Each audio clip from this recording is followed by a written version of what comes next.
بسم اللہ الرحمن الرحیم۔ السلام علیکم ناظرین، میرا نام میرین ہے۔ 3 بہن بھائیوں میں میرا پہلا نمبر ہے۔ میری زندگی کے پہلے 8 سال بہت خوشگوار گزرے۔ ہر روز فلسفہ جایا کرتی تھی۔ بنیادی طور پر میں ایک شریف فیملی میں سے تھی۔ میرے والدین میں شروع سے ہی جھگڑا چلتا آیا تھا، لیکن اس میں زیادہ شدت نہیں ہوئی تھی۔ لیکن بعد میں بہت شدت آ گئی تھی۔ میں ان دنوں جوانی میں قدم رکھ رہی تھی۔ ان جھگڑوں نے مجھے ٹینشن اور احساس کمتری کا شکار بنا دیا۔ 16 سال کی عمر میں میں نے پارٹیز میں جانا شروع کر دیا، اسموکنگ اور ڈرنکنگ شروع کر دی۔ ان پارٹیز میں نے شادی کے بعد والے کاموں سے بھی واقف ہو گئی تھی۔ گھر کے لڑائی جھگڑے بڑھتے گئے اور زندگی سے سکون جاتا رہا۔ والدین کے پاس ہمارے لیے وقت ہی نہیں تھا، وہ اپنی لائف میں بہت بزی تھے۔ میں نے بھی اپنا زیادہ وقت پارٹیز میں گزارنا شروع کر دیا، اور پھر ایک پارٹی سے میری جسمانی تعلقات والی لائف کا آغاز ہوا کچھ یوں کہ ایک دفعہ ایک لیڈیز پارٹی میں میرا ہمسایہ آیا ہوا تھا۔ پارٹی میں وہ میرے ساتھ ساتھ تھا۔ ہم نے ڈرنکنگ کی۔ اس کے بعد وہ مجھے ایک کمرے میں لے گیا۔ اس نے کنڈی لگا دی اور ہم نے ایک دوسرے کو چھونا شروع کر دیا۔ اس لذت نے ہمیں دنیا سے بے خبر کر دیا۔ لگ بھگ 20-25 منٹ بعد وہ فارغ ہوا تو میری جان چھوٹی۔ یہ میری بھول تھی کہ میری اس سے جان چھوٹ گئی ہے، کیونکہ وہ سب ریکارڈ کر رہا تھا۔ اس نے مجھے بلیک میل کرنا شروع کر دیا۔ ہر ماہ وہ مجھے سے ایک مخصوص رقم وصول کرتا اور ساتھ ساتھ مجھے اپنے دوستوں سے بھی ایسا کرواتا ہے۔ میں انکار کرتی تو وہ مجھے میری ویڈیو میرے والدین تک پہنچانے کی دھمکی دیتا۔ تو آج مجھے اس کی بات ماننی پڑی۔ میں دن بدن بے حد ہوتی جا رہی تھی۔ کچھ ماہ بعد میں ایک زندہ لاش بن کر رہ گئی تھی، جس کی اپنی کوئی سوچ نہیں تھی۔ ایک دن مجھے پتہ نہیں کیا ہوا، میں نے اسے انکار کر دیا۔ میں نے اس کی دھمکی کی بھی پرواہ نہیں کی۔ اس نے میری اس سارے ٹائم کی ویڈیو میرے والدین کو دے دی اور میرے والدین نے مجھے گھر سے نکال دیا۔ میں اس وقت ایجوکیشن کی کر رہی تھی۔ میرے پاس اب سر چھپانے کے لیے بھی کوئی ٹھکانہ نہ تھا۔ مجھے کچھ پتہ نہیں تھا کہ کہاں جاؤں گی۔ میں بس چلتی جا رہی تھی۔ میری کوئی منزل نہیں تھی، خالی جیب اور زمانے کی ٹھوکر انسان کو وہ سکھا دیتی ہیں جو کوئی استاد بھی نہیں سکھاتا۔ اور اس دوران میری ملاقات ایک لڑکے سے ہوئی اور میں اس کے ساتھ رہنے لگی۔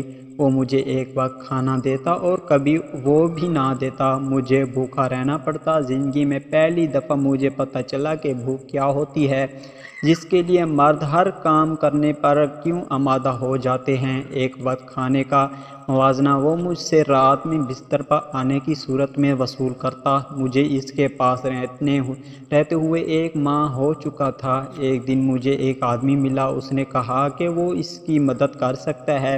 اگر تم چاہو تو میں تمہیں ایک آدمی کا پتہ بتا سکتا ہوں جو تمہارے جسم کی معقول رقم ادا کروا سکتا ہے۔ اس نے مجھے ایک آدمی کا ایڈریس دیا۔ میں وہاں پہنچ گئی اور مجھے پہلی دفعہ اپنا جسم بیچنے کی قیمت $35 ملی۔ میں 18 سال کی عمر میں کال گرل بن گئی تھی۔ میں ایک کلب میں ڈانس کرنے لگی اور ساتھ میں کال گرل والا کام بھی جاری رکھا۔ 8 سال میں نے یہی دھندا جاری رکھا۔ میں بہت خوش تھی۔ گفٹ بھی مل رہے تھے، جویلری، کپڑے بھی مفت ملتے تھے۔ گھر سے نکلنے کے بعد خالی جیب اور زمانے کی ٹھوکروں نے مجھے پیسے کی اہمیت بتا دی تھی۔ ایک دن کلب میں ایک امیر آدمی آیا۔ میں اس وقت اسٹیج پر ڈانس کر رہی تھی۔ میں اس کو پسند آ گئی اور اس نے کلب کے مالک کو بہت ساری رقم دی، اس شرط پر کہ میں اس سے اپنی مرضی سے سب کچھ کرواؤں گا اور اسے میری ہر بات ماننی ہوگی۔ میں اس کے ساتھ ایک روم میں گئی۔ میری کسی بات پہ تمہیں اعتراض نہیں ہونا چاہیے، اور اس نے مجھے ناچنے کا حکم دیا۔ میں اس کے سامنے ناچنے لگی۔ مجھے ناچتے ہوئے دیکھ کر اس کی نظروں میں عجیب دیوانگی آئی اور وہ میرا ساتھ دینے لگا، اور پھر اس نے میرے جسم کے حساس حصوں پر ایک زوردار چٹکی مار لی۔ میرے منہ سے ایک درد بھری سسکی نکلی۔ اس نے میری سسکی سن کر ایک کہکا لگایا اور میری شرٹ پر ہاتھ ڈال کر ایک ہی جھٹکے میں اسے پھاڑ دیا۔ اسے میں اس کی باہوں میں لہرا کر رہ گئی۔ اس نے اور بیلٹ اتار کر اور میرے گلے میں ڈال دیا۔ یہ برداشت کی انتہا تھی، لیکن میں اسے برداشت کرنے پر مجبور تھی۔ کسٹمر کی ضد کو خوش کرنے کے لیے یہ سب برداشت کرنا پڑتا ہے۔ کسٹمر حکام کو خوش کرنے کے لیے یہ سب برداشت کرنا پڑتا ہے۔ طوائف کارگر کو معاشرے کا سب سے عقیدت کا گناہ کہا جاتا ہے، لیکن یہ طوائف کا ہی کام ہے کہ معاشرے میں رہنے والے جنسی جنون اور متشابہ لوگوں کو سنبھال لیتی ہے، ورنہ تو معاشرے میں چھوٹے بچوں کا جنسی استحصال ہو۔ میں صرف اتنا کہنا چاہوں گی کہ کوئی بھی عورت خوشی سے طوائف نہیں بننا پسند کرتی، بلکہ حالات اور معاشرے طوائف بننے پر مجبور کر دیتے ہیں، جس سے میں حاملہ ہو گئی تھی۔ میرے بہت سے جاننے والوں نے مجھے مشورہ دیا کہ یہ حمل ضائع کروا دو، لیکن میں نے کسی کی نہ سنی اور ایک بیٹی کو جنم دیا۔ ایک کال گرل اپنی بیٹی کی اخلاقی تربیت کیا کرتی؟ میری بیٹی 4 سال کی ہو گئی، لیکن میں اسے ایک ماں کا پیار بھی نہیں دے سکی۔ میں اکثر اوپر والے سے دل ہی دل میں شکوہ کرتی، اسے کس جرم کی سزا دی کہ اس کو میرے پاس بھیجا؟ میں ایک بدبخت عورت تھی، میں اپنی بیٹی کو کیا سکھاتی؟ میرے اوپر والے سے یقین ختم ہو چکا تھا۔ میں کال گرل کی زندگی سے تنگ آ چکی تھی، اس لیے میں نے گندی فلمیں والی انڈسٹری جوائن کرنے کا فیصلہ کیا۔ میں نے ایک ایسی فلم میں چور فلم میں کام کیا جس پر پاکستان میں لکھا ہوا ہے صرف بالغان کے لیے۔ اس فلم میں میرے جسم کو بہت سراہا گیا اور جلدی ہی مجھے مشہور ایکٹر کے ساتھ ایسی موویز میں کاسٹ کیا جانے لگا۔ اب میرے پاس پیسہ بھی تھا اور شہرت بھی، لیکن سکون بالکل بھی نہیں تھا۔ کام کرتے کرتے میں ایک زندہ لاش بن چکی تھی۔ میں جذبات سے حاوی ہو چکی تھی۔ میں نے حد سے زیادہ شراب نوشی شروع کر دی تھی اور شراب اور گولیاں استعمال کرنا شروع کر دی تھی۔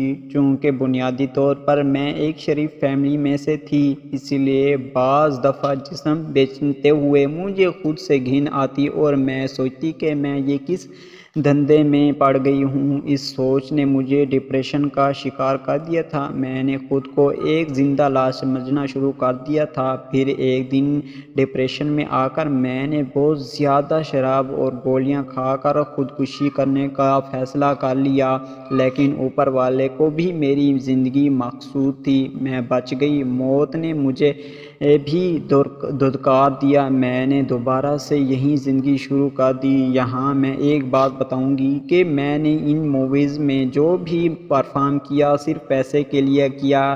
میں جو بھی دکھانا چاہی وہ سب جھوٹ ہوتا ہے۔ میں نے یہ سب کچھ پسند نہیں کرتی۔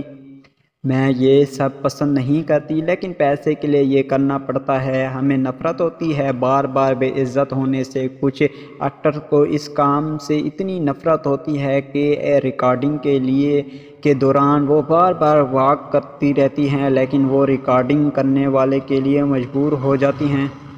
اس کے برعکس اس موویز میں یہ دکھایا جاتا ہے کہ ایکٹرز یہ سب کچھ اپنی مرضی سے کر رہی ہے۔ تو یہ تھی میری آج کی کہانی۔ تو ملتے ہیں اگلی ویڈیوز میں، تب تک کے لیے اللہ حافظ۔